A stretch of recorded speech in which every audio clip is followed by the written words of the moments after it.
CM Revanth రెడ్డిని ఇలాగే నిలవేస్తారా మీరు తప్పించుకుంటారా? ఖచ్చితంగా తెలంగాణ పౌరుడిగా, ఉస్మానియా యూనివర్సిటీలో ఒక టీచర్గా, ఒక ఆలోచన పరుడిగా ఖచ్చితంగా రేవంత్ రెడ్డి గారు వారిచ్చిన మాట నిలబెట్టుకోకపోతే పోరాటం చేయటంలో మొట్టమొదటి వరుసలో నేనే ఉంటాను. No doubt. ఖచ్చితంగా మళ్ళీ అక్కడ నల్లమల్ల బిడ్డ, పాలమూరు ముద్దు బిడ్డ ఇలాంటివి ఆబ్లిగేషన్స్ ఉండవు కదా. అలాంటి మాటలు చెప్పిన వాళ్ళు చాలా మంది ఉన్నారు చరిత్రలో. కనుక నమ్ముకున్న విలువలు, విశ్వాసాలే ప్రధానం. ఎప్పుడైనా వ్యక్తిగతమైన పరిచయాలు, బంధాలు ఏవైనా ఉంటాయి. కుటుంబంలో కూడా వైరి ఆలోచనలు ఉన్న వాళ్ళు కూడా ఉంటారు. ఉన్నప్పుడు కుటుంబ సంబంధాలు, బంధాలను కూడా పక్కన పెట్టి మనం నమ్ముకున్న విలువల వైపు నిలబడతాం. అదే నేను నేర్చుకున్నటువంటి విన్నాళ్ళు. ఓకే, నేను నేర్చుకున్న విలువని నేను అమలు చేయనప్పుడు ఈ సమాజంతో సంభాషించే హక్కే నాకు ఉండదు. కనుక ఖచ్చితంగా నాకుండే ఈ 16 సంవత్సరాల సర్వీస్లో ఈ యూనివర్సిటీని గొప్ప యూనివర్సిటీగా చూడాలని ఒక కల కంటున్నా. నా కలకి వేలాది మంది విద్యార్థులు తోడుగా ఉన్నారు. ఇక్కడ ఉన్న అధ్యాపకులు, నాన్ టీచింగ్ తోడుగా ఉన్నారు. దాన్ని నెరవేర్చుకోగలననే ఒక ఆశ ఉన్నది. అది నెరవేరనప్పుడు ఆ విద్యార్థులతో కూడి రోడ్డు మీద కూర్చోగలను. మీకు తెలుసు, 2 సంవత్సరాల కిందట ఈ ప్రభుత్వం వచ్చింది. 2 సంవత్సరాల 5 నెలల కిందట ఇదే ఆర్ట్స్ కాలేజ్ ముందు ఎర్రటి ఎండలో బ్లాక్ బోర్డు పెట్టుకొని నా ముందు క్లాస్ రూమ్లో పాఠం చెప్పే నా విద్యార్థులను ముందు కూర్చోబెట్టుకొని పాఠం చెప్పాను. ఎందుకోసం చెప్పాను? కనీసం ఈ విధంగానన్నా ప్రభుత్వం స్పందిస్తుందేమో. అసెంబ్లీ నడుస్తున్నది, ఆ అసెంబ్లీలో ఉన్న ఎమ్మెల్యేలు దీని మీద చర్చిస్తారు, ఖాళీగా ఉన్న అధ్యాపక పోస్టులను భర్తీ చేయండి అని బ్యానర్లు పెట్టుకొని నేను బయట పాఠం చెప్పాను, నిరసన వ్యక్తం చేశాను. నా నిరసన పాఠం చెబుతూ వ్యక్తం చేశాను. నా విద్యార్థులు ఎండలో ఎందుకు కూర్చుంటారమ్మా, మీరు వెళ్ళండి లోపలికి అంటే, సార్ మీరు మాకు పాఠం చెప్పే గురువులు, మీరు ఎండలో ఉన్నారు, మీరు ఎండలో ఎండుతూ ఉన్నప్పుడు మేము మీతో పాటు ఉండటం మా బాధ్యత అని నాతో పాటు కూర్చున్నాను. నేను ఆ ఎండ తాకిడికి గురై స్పృహ తప్పి పడిపోతే నన్ను చేతుల మీద ఎత్తుకెళ్ళి హెల్త్ సెంటర్లో నాకు సపర్యలు చేశారు నా విద్యార్థులు. కనుక రేపటి నాడు ముఖ్యమంత్రి రేవంత్ రెడ్డి గారు ఈ పని చేయకపోతే ఖచ్చితంగా మళ్ళీ నేను రోడ్డు మీదకే వస్తాను. మీరు స్పృహ తప్పిపోతే మిమ్మల్ని హాస్పిటల్కి తీసుకువెళ్ళి సపర్యలు చేసినటువంటి విద్యార్థులు కొంతమంది, మీరు ఆర్ట్స్ కాలేజ్ ప్రిన్సిపల్గా బాధ్యతలు తీసుకున్న తర్వాత మీకు వ్యతిరేకంగా ఇక్కడ నిరసన చేసినటువంటి విద్యార్థులు కూడా కొంతమంది. ఏంటి అది ఆధిపత్యమా, మీపై జరిగినటువంటి కుట్రలో భాగమా అది? అంటే నేను ప్రిన్సిపాల్గా తీసుకున్నాక నాకు వ్యతిరేకంగా ఎవరు నిరసన చేయలేదు. అటెండెన్స్ సంబంధించినటువంటి దానిపైన అటెండెన్స్ కావాలని అడిగారు పిల్లలు.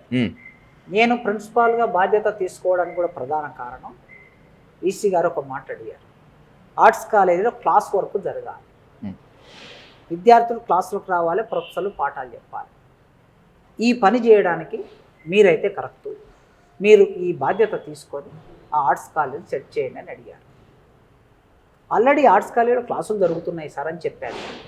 నా తెలుగు డిపార్ట్మెంటు క్లాసులు రెగ్యులర్గా మేము చెప్తాం, ఇక్కడ ఇంకా కొన్ని డిపార్ట్మెంట్లు రెగ్యులర్గా జరుగుతున్నాయి అని చెప్పారు. అయినా మిగతా డిపార్ట్మెంట్లన్నీ కూడా జరగాలి, ఆర్ట్స్ కాలేజ్ కలకలలాడాలి అని అడిగారు. అడిగితే ఇలాంటి పదవులు నాకు కష్టం సార్, ఎందుకంటే నేను స్వేచ్ఛగా సమాజంలో ఆలోచించేవాడిని, రాసుకునేవాడిని, చదువుకునేవాడిని, సమాజంతో సంభాషించేవాడిని, ఇది నాకు పరిమితిగా ఉంటుందేమో అని భావించినప్పుడు అలాంటిది ఏమీ ఉండదు, మీరు స్వేచ్ఛగా మీ పని చేయండి, ఉదయం 9 గంటలకు మీరు కాలేజీకి వస్తారు కదా, సాయంత్రం 5 గంటల వరకు ఉంటారు కదా రోజు, సేమ్ ప్రిన్సిపాల్గా అయినాక కూడా గదే పని చేయండి సార్ అని అడిగారు మా వీసీ గారు. అడగానే నేను ఆ బాధ్యత తీసుకున్నాను. తీసుకున్న తర్వాత ఒక 3 నెలలు విద్యార్థులు అందరితో కలిసి మీరు రెగ్యులర్గా క్లాసులకు రండి, మీరు క్లాసులకు రాకపోతే అటెండెన్స్ తక్కువైతే మీరు పరీక్ష రాయలేరు అని వాళ్ళకు ఫోన్లలో చెప్పడం, కలిసి మాట్లాడడం, సర్క్యులర్స్ ఇవ్వటం అన్నీ చేశాం. చేసిన తర్వాత కూడా కొద్దిమంది రాలేకపోయారు కాలేజీకి, 0 అటెండెన్స్ ఉంది. 0 అటెండెన్స్ ఉన్నటువంటి వారిని ఎగ్జామ్కి ఎంటర్ చేయడానికి అవకాశం లేదు యూనివర్సిటీ రూల్ ప్రకారం. కనీసం 65% ఉండాలి, మెడికల్ సర్టిఫికేట్ తెస్తే 10% కలిపి ఎగ్జామ్కి ఎంట్రీ చేస్తాం. కనుక అప్పుడు 0 అటెండెన్స్ 5%, 10% ఉన్న పిల్లలు ఎవరైతే ఉన్నారో వాళ్ళు ఎగ్జామ్ రాయలేకపోయారు. వాళ్ళు వచ్చి అడిగారు నన్ను. రాత్రి 2 గంటల వరకు నా ఛాంబర్లోనే కూర్చున్నారు, నేను కూడా వాళ్ళతో పాటు కూర్చున్నాను. మా సెక్యూరిటీ వాళ్ళు, సార్ పోలీసులు పంపిస్తాం సార్, పిల్లల్ని తీసుకెళ్ళిపోతారంటే, ఎట్టి పరిస్థితుల్లో నేను పోలీసులను అలో చెయ్యను, వీళ్ళు నా విద్యార్థులు అంటే నా పిల్లలు, నా ఇంట్లో ఒక సమస్య వచ్చినప్పుడు నా పిల్లలతో నేను మాట్లాడతాను, ఎంతసేపైనా మాట్లాడతాను.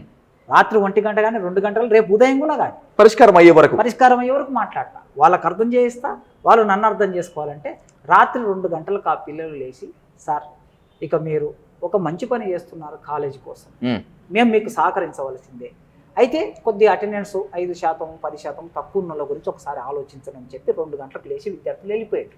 అప్పుడు నేను ఇంటికి వెళ్ళిన. నెక్స్ట్ రోజు హెడ్స్ మీటింగ్ పెట్టి హెడ్స్ మీటింగ్లో చర్చించిన విషయాన్ని, పిల్లలు ఇలా అడుగుతున్నారంటే మా హెడ్స్ అందరూ కూడా, సార్ ఈ ఒక్కసారికి 10% తక్కువ ఉన్న అటెండెన్స్ ఉన్న వాళ్ళని మనం అలో చేద్దామంటే అప్పుడు 10% అటెండెన్స్ ఉన్న వాళ్ళందరినీ అలో చేశాం, ఎగ్జామ్ రాశాం. ఇది జరిగినటువంటిది. అంటే విద్యార్థుల కోసము బోధన పరిశోధన అనే అంశాన్ని కాలేజీ నిలబెట్టడం, క్లాస్ రూమ్కి వస్తేనే విద్యార్థి జ్ఞానం వస్తుంది అనే దానికోసం పనిచేస్తున్నాం అని. నేను పరిశోధనలో జాయిన్ అయ్యి పరిశోధన చేయకుండా వదిలేసిపోయినోని కాదు, ఉద్యోగంలో జాయిన్ అయ్యి పాఠం చెప్పకుండా పారిపోయేటోని కాదు, పాఠం చెప్పి ఈ కాలేజీలో ఉండకుండా ఎక్కడికో వెళ్ళి రాజకీయాలు చేసేటోని కాదు. ఉదయం 9 గంటలకు వచ్చిందంటే సాయంత్రం 7 గంటల వరకు ఈ కాలేజీలో ఉంటాను. 7 గంటలు దాటిన తర్వాత నేను బయట విషయాలు మాట్లాడతాను, సమాజంతో సంభాషిస్తాను. సండేనో సెలవు దినమో బయటికి వెళ్ళి ఉపన్యాసాలు ఇస్తాను. కాలేజీ నాకు జీతం ఎవరిస్తున్నారు? ప్రభుత్వమా? ఇవ్వట్లేదు. ప్రభుత్వం ద్వారా వస్తున్న డబ్బు ఎక్కడి నుంచి వస్తుంది? ప్రజల నుంచి వస్తుంది. మా దగ్గర చదువుకునే పిల్లల తల్లిదండ్రులు పన్నులు కడితే జీతం వస్తుంది నాకు. ఆ పన్నులతో వచ్చిన జీతాన్ని తీసుకుని నేను అన్నం మెతుకులు తింటున్నప్పుడు అన్నం మెతుకు మీద ఒక కార్మికుడి పేరు, ఒక రైతు పేరు, ఒక కూలి పేరు, ఒక చెమటజీవి పేరు రాసి ఉంటుంది దాని మీద. నేను వాళ్ళకు బాధ్యత పడాలి అంటే నిజాయితీగా నా పిల్లలకి పాఠం చెప్పాలి. ఒక 5-6 సంవత్సరాలు ఫెలోషిప్ తీసుకొని పిహెచ్డీలు చేయకుండా పారిపోయిన వాళ్ళు ఉన్నారు. అవును, అది సామాజిక బాధ్యతనా? Not at all. నెలకి 40,000 జేఆర్ఎఫ్ వచ్చిన వాళ్ళు నెలకి 40,000 ఫెలోషిప్ తీసుకుంటారు. ఎన్నేళ్ళు? 5 ఏళ్ళు. ఎవరిది డబ్బు? ప్రజల డబ్బు. 5 ఏళ్ళు నీవు తీసుకొని పరిశోధన చేయకుండా వెళ్ళిపోతే ఎవరికి నష్టం చేసినట్లు? సమాధానం చెప్పాలా? మరి ఖచ్చితంగా సమాజానికి నష్టం చేసి. ఇలాంటి విషయాల్లో నేను చాలా నిక్కచ్చిగా ఉంటాను. ఇప్పుడు శత్రుత్వం ఎందుకు ఏర్పడింది నాకు? శత్రువులు ఎందుకు తయారయ్యారంటే ఇవి నేను అడుగుతా కనుక. అటెండెన్స్ రెగ్యులర్ కాలేజీకి రమ్మన్నోడికి ఇబ్బంది, రెగ్యులర్ పాఠం చెప్పమన్నోడికి ఇబ్బంది, పరిశోధన మంచిగా చేయమన్నోడికి ఇబ్బంది, ఫెలోషిప్ తీసుకున్నావు కనుక పరిశోధన చేయి అని అడిగినందుకు ఇబ్బంది. వాళ్ళందరికీ ఇబ్బంది అయితే నాకేం ఇబ్బంది అండి? నేను పెట్టుకున్న విలువ ప్రకారం నేను వెళ్తాను. మీ విలువల ప్రకారం నేను, మీ దగాకోరు విలువల ప్రకారం నేను జీవించదలుచుకోలేదు. నా విలువ ప్రకారం నేను జీవించదలుచుకోలేదు. నేను ఈ సమాజానికి నిబద్ధున్నై ఉంటా, బాధ్యత పడి ఉంటా. నేను తీసుకున్న ప్రతి పైసకి నేను నా శ్రమని, నా జ్ఞానాన్ని చెల్లిస్తాను. Right. To the last Kasim గారు, ఇది చాలా ఇంపార్టెంట్ క్వశ్చన్. ఓ అంటరాని మాదిగగూడెం నుంచి వచ్చి ఈ స్థాయికి వచ్చినటువంటి కాసిం గారు ఈ స్థాయిలో ప్రశంస ఇచ్చారు, సందర్భోచిత ప్రశంస ఇచ్చారు కాబట్టే ఇంత ట్రోలింగ్. మీ పొజిషన్లో వేరే ఆధిపత్య కులం ఉన్న వ్యక్తి గనక చేసి ఉంటే ఈ స్థాయిలో ట్రోలింగ్ ఉండేదా? ఈ స్థాయిలో అవుట్ రోజు వచ్చి ఉండేదా? చాలా దర్పం. వారు మాట్లాడితే, ఆ పై కులాల వాళ్ళు మాట్లాడితే, ఏ సందర్భంలో మాట్లాడినా వాళ్ళు కులం గురించి మాట్లాడితే వాళ్ళు సంఘ సంస్కర్తలు, విప్లవకారులు, గొప్పవాళ్ళు, నాయకులు. అదే కింది కులాల నుంచి వచ్చిన అలాంటి వాడు కులం గురించి మాట్లాడితే కులవాది, లేకపోతే రకరకాల గ్రూపులు. కనుక అక్కడ ఉండే మనిషి ఎవరు అనే దాన్ని బట్టి కూడా ఈ సమాజంలో విలువ ఉంటుంది. ఏ మనిషి ఏ మాట మాట్లాడుతున్నా అనే దాన్ని బట్టి కూడా విలువ ఉంటుంది. అప్పనంగా ఉన్నోని కదండి, అలగా జనం నుంచి వచ్చినోని కదండి, అంటరాని తన నుంచి వచ్చినోని కదండి. నన్ను మాట్లాడితే పట్టించుకునేటోడు ఎవడండి? నాకు కుల బలము లేదు, ధన బలము లేదు, రాజకీయ బలము లేదు, డబ్బు బలం లేదు, ఒక సమూహం లేదు, ఒక గ్రూపులు కట్టే తత్వము లేదు.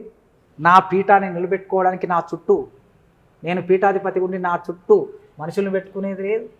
కనుక ఎవరు లేనటువంటి నా మీద మాట్లాడితే ఏమైనా మాట్లాడవచ్చు, ఏమైనా రాయొచ్చు. కనుక మనిషి ఈ భారతదేశంలో పుట్టిన ప్రతి మనిషికి మాట్లాడే మాటలో, రాసే రాతలో, కూర్చున్న కుర్చీలో కులం ఉన్నటువంటి ఈ దేశంలో ఒక మాదిగవాడు మాట్లాడినందుకు ఇలాంటి చర్చ జరుగుతుంది. ఇది స్పష్టంగా చెప్పగలను. ఇదే ప్లేస్లో ఒక బ్రాహ్మణుడు, ఒక రెడ్డో మాట్లాడితే అది వారికి అలంకారప్రాయం. బాబా ఎంత గొప్పగా మాట్లాడారండి, ఎంత భాష్యం చెప్పారండి, ఎంత పండిత వాక్కులు చెప్పారండి. చాలా మంది చరిత్రలో ఉన్నారు. నేను ఇప్పుడు వాళ్ళ పేర్లు చెప్పదలుచుకోను, చెప్పి నన్ను నేను తక్కువ చేసుకోదలుచుకోలేదు. విప్లవకారులు అనుకున్న వాళ్ళు, ప్రగతిశీలు అనుకున్న వాళ్ళు, మేధావులు అనుకున్న వాళ్ళు, దళిత మేధావులు అనుకున్న వాళ్ళు అందరూ అన్ని కాలాల్లో అందరి గురించి మాట్లాడారు. నేను ఇక్కడ ఎవ్వరి గురించి పొగడలేదు, ఎవ్వరి గురించి మాట్లాడలేదు. నా మొత్తం 5-6 నిమిషాల ఉపన్యాసంలో ఒక్క వాక్యం కూడా పొగడతలేదు. నల్లమల్లలో పుట్టాడా లేదా రేవంత్ రెడ్డి?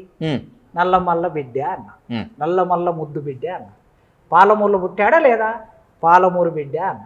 అది పొగడతనా? ఒక వాస్తవం. ఆయన ఒకవేళ కరీంనగర్లో పుట్టితే ఆయనకి ఇంకో ఉపమానం వేసాను అనుకోండి, నేను అది పొగడత అవుతుంది. విద్యని ప్రేమించాడు అన్న, అది చమత్కారం. విద్య గురించి విరివిగా మాట్లాడుతున్నాడు కనుక ఒక చమత్కారంగా ఆ మాట మాట్లాడాడు. ఇక ఆ తర్వాత నిధులు ఇవ్వడానికి 25వ తారీఖు, ఆగస్టు 25వ తారీఖు నాడు వచ్చి మాట ఇచ్చాడు, ఇవాళ జీవో తీసుకొచ్చాడు అన్న. అది పొగడతనా? జీవో పట్టుకొని వచ్చాడు, జీవో స్టేజ్ మీద ఆవిష్కరించాడు, చేసిన పనిని చెప్పాను. తర్వాత ఆ నిధులు వెంటనే ఖర్చు చేయాలి అన్నాను, వెంటనే పని మొదలు పెట్టాలి అన్నాను, 24 నెలల్లో పూర్తి చేయాలని అన్నాను, డిమాండ్ చేశాను.